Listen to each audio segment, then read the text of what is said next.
Okay, Rose says, I'm consumed by envy. I can hardly stand to read or watch or listen to anyone more successful than myself. In what directions am I aiming wrong? Okay, well, look, Rose, it's pretty damn useful to figure out that you're consumed by envy. That's a good start. That's a real self-realization and an important one. Okay, so the first thing we might ask is, well, it's likely reasonable for you to observe that that's not optimal for you, right? Because envy, that's that resentment that I was talking about earlier, or even worse, that jealousy. It's like it's not a pleasant phenomenological state. It's not a pleasant state of experience. Okay, so look, let's look at it this way. Well, what are you envious of? You say, I can hardly stand to read or watch or listen to anyone more successful than myself. Well, that's pretty vague, Rose. And you want to tighten up your envy a bit. It's like you'll find that there are certain people that you're particularly envious of, and others whose accomplishments really don't disturb you, let's say. So the first thing you want to do is figure out which people it is that you're particularly envious of. And then you want to figure out, well, what is it that you think they have? Now, they probably have a lot more problems than you think. And so part of the pathology of envy is that you look at someone who's successful and you assume that that success defines them across all the important dimensions of their life. And that's rarely the case. And so, there's a naive optimism in envy. And that's reflected in the fact that you think that the person you're jealous of has everything that a person would need. And that's rarely the case, but that's somewhat besides the point. Look, in your envy lurks the beginnings of a structure of ambition. You wouldn't be envious of something if you didn't believe that that was a value that you should possess.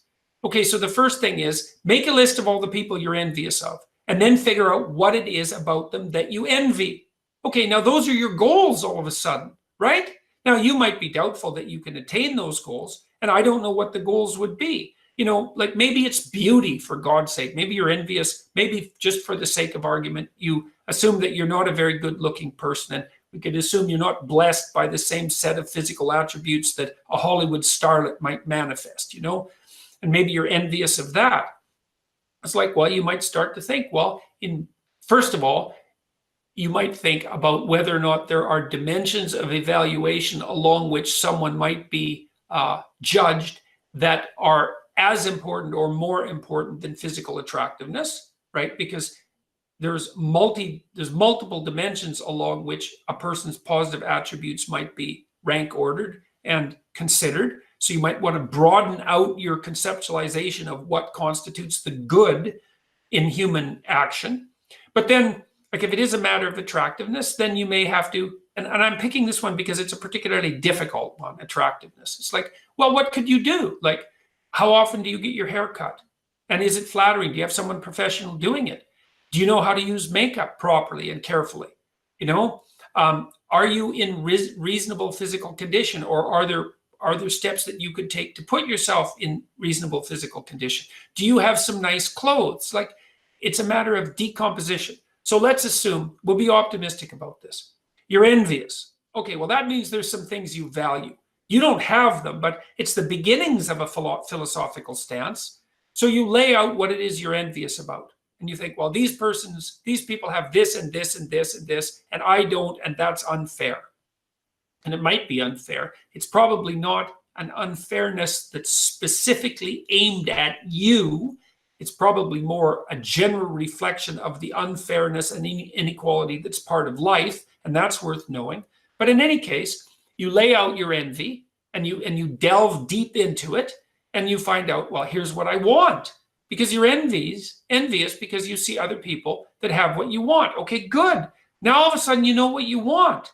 Well, that's useful. Terrifying, because you might see that it's so distant from you, but you can at least lay out and then maybe even admit to yourself what you want. Because the other thing is that you'd be unlikely to be so envious if you weren't hiding from yourself what it is that you truly want. You might be terrified to admit it because, well, once you admit it, then you know what you want and you know when you're failing. and by hiding what you want from yourself, well, then you can hide to some degree the fact that you're not getting it and that you're failing. And it's no wonder that people do that. So make a list of what you're envious of. Extract from that the virtues that you would like to pursue. Understand clearly that unless you pursue those virtues, you're not going to get what you want, and the envy will consume you more, and that's like a good pathway to hell. That's not a good thing. And so make a plan. Here's some things that other people have that I want. How can I start to move towards having some of that myself? And that's the right way to deal with it. So, because what's the alternative? You're going to tear these people down or manifest hatred for them, and maybe take your revenge when you can on the people around you because you're so angry, and you're going to tear yourself into pieces. Like you said, consumed by envy, right? And that's a predator metaphor. Envy is something that's eating you up. God, that's not good, But it's really good that you've at least admitted it. That's part of that confrontation with the shadow. So you can see your dark side there. And you could look at your fantasies, because if you're consumed by envy, no doubt you have some pretty damn brutal fantasies. I wish this is what would happen to that person. God, they think they're so smart. It's like, I hope they fall and I get a chance to kick them while they're down. Maybe you can join a Twitter mob and take them out if they make a mistake, But that can also get you in touch with the dark side of you that maybe has the ability to put forward some commitment to moving forward in the future that can make you tough and strong. And so you might also start with the consideration that you could move in the direction that you desire, right? If you were willing to make the proper sacrifices and willing to do the work. And maybe if you could find out what would truly motivate you, which might be the desire to cease being consumed by envy, that would be a good start. And then to pursue these goals that are implicit in your jealousy, well, then you have a direction for your life. So in what directions are you aiming wrong? Well, you're assuming that you're being unfairly treated, and that there's something personal about that. Now, you probably are being unfairly treated in some sense, because that's just the human condition, I would say. Like, there's a real arbitrary element of life. You're subject to the depredations of nature and the tyranny of culture and your own appalling shortcomings, and that's life. It's not personal exactly, and that's worth knowing. It's part of the standard human condition. And you should aim at rectifying your envy, and some of that's going to be dropping that bitter resentment, and the other is going to be pursuing what you need to pursue to allow you to view your life as at least acceptable, right? So there's hope in the envy once you admit it, because it gives you a moral direction.